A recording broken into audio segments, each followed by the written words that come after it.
একটা নাম সেটা যা আপনি জন্মের সময় লাভ করেন, যে নামে আপনি কর্মের পথে অগ্রসর হন। আরও একটা নাম সেটা যা আপনি আপনার কর্মের দ্বারা অর্জন করেন, আর এই নামেই আপনাকে সবাই যুগ যুগ ধরে মনে রাখে। আপনার আসল নাম সেটা নয় যা আপনাকে জন্মের সময় দেওয়া হয়েছিল। আপনার আসল নাম সেটা যেটা আপনি আপনার কর্ম দ্বারা লাভ করেছেন, কারণ সেই লাভের পেছনে প্রচুর প্রয়াস লুকিয়ে থাকে, অনেক পরিশ্রম লুকিয়ে থাকে। কিন্তু যদি আপনি চান যে মানুষ আপনার নাম মনে রাখে, তাহলে আপনাকে কর্মের পথে অগ্রসর হতেই হবে, শুভ কর্ম করতে হবে, অনর্গল চেষ্টা করে যেতে হবে, মহান কাজ করতে হবে।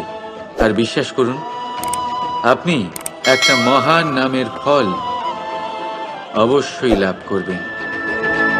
রাধা রাধা। চিন্তা। সবাই বলে চিন্তা করা উচিত নয়, কিন্তু চিন্তা সবাই করে। যিনি বৃদ্ধ ব্যক্তি হন, তিনি নিজের অতীতের সাথে বর্তমানের তুলনা করে চিন্তিত থাকেন। একজন যুবক ব্যক্তি ভবিষ্যতের বিষয় চিন্তা করে, নিজের লক্ষ্য কিভাবে পূরণ করা যায় সেই চিন্তায় মগ্ন থাকে। শুধু একজন বালকের না তো তার ভবিষ্যতের চিন্তা থাকে, আর না অতীতের দুঃখ থাকে। আর এরকম কেন? কারণ সে শুধুমাত্র বর্তমান নিয়ে ভাবে, আর তাই সে সব থেকে বেশি সুখী। তাই মনে রাখবেন, যদি আপনি আপনার বর্তমানের বিষয়ে ভাবেন, তাতে বাঁচেন, সেটাকে ঠিক রাখেন এবং সেটাকে আরো ভালো করে তোলেন, তাহলে আপনার অতীত আর আপনার ভবিষ্যৎ আপনা থেকেই ঠিক হয়ে যাবে। আসুন আমার সাথে ভালোবেসে বলুন, রাধা রাধা।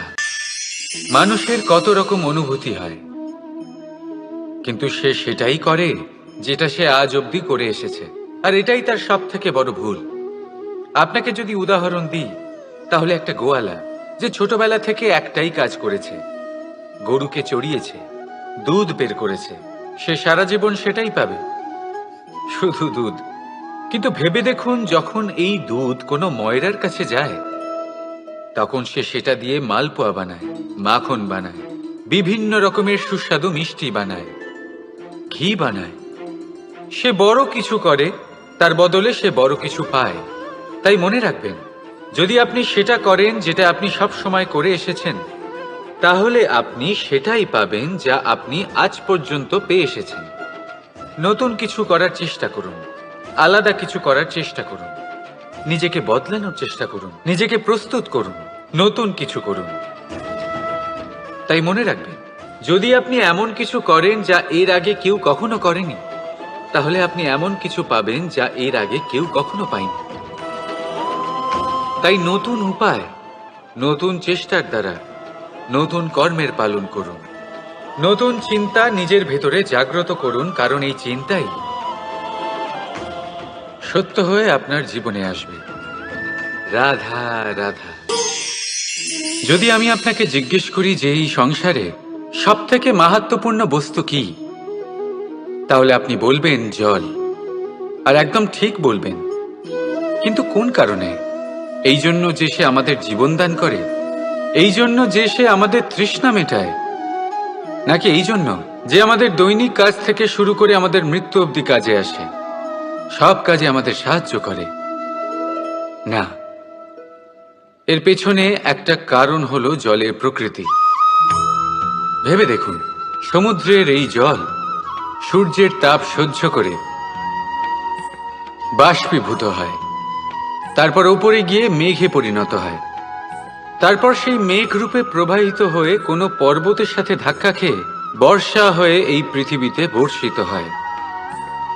আর এই পৃথিবীর ধূলিকণা এর মাটিকে নিজের মধ্যে ধারণ করে। মানুষের দ্বারা, অন্য প্রাণীর দ্বারা যে ময়লা ছড়িয়ে পড়েছে তাকে নিজের মধ্যে ধারণ করে, আর তারপর ফের অগ্রসর হয়ে পড়ে সমুদ্রের দিকে, সমুদ্রে মিশে যায়। কিন্তু তবুও আবার বাষ্পীভূত হওয়ার সময় সেই ময়লাকে সে সেখানেই ফেলে যায়, সেই ময়লাকে নিজের সাথে নিয়ে যায় না। ব্যাস, এটাই জলের প্রকৃতি, যা তাকে মহান করে তোলে। আপনিও আপনার জীবনে আপনার কর্ম করুন, মহান কর্ম করুন, ভালোভাবে করুন, কিন্তু সেই কর্মের সাথে যে অহংকার আসে সেটা নিজের মধ্যে প্রবেশ করতে দেবেন না। তার থেকে ওপরে উঠুন। আপনি নিজেকে জলের মতো হালকা অনুভব করবেন। রাধা রাধা।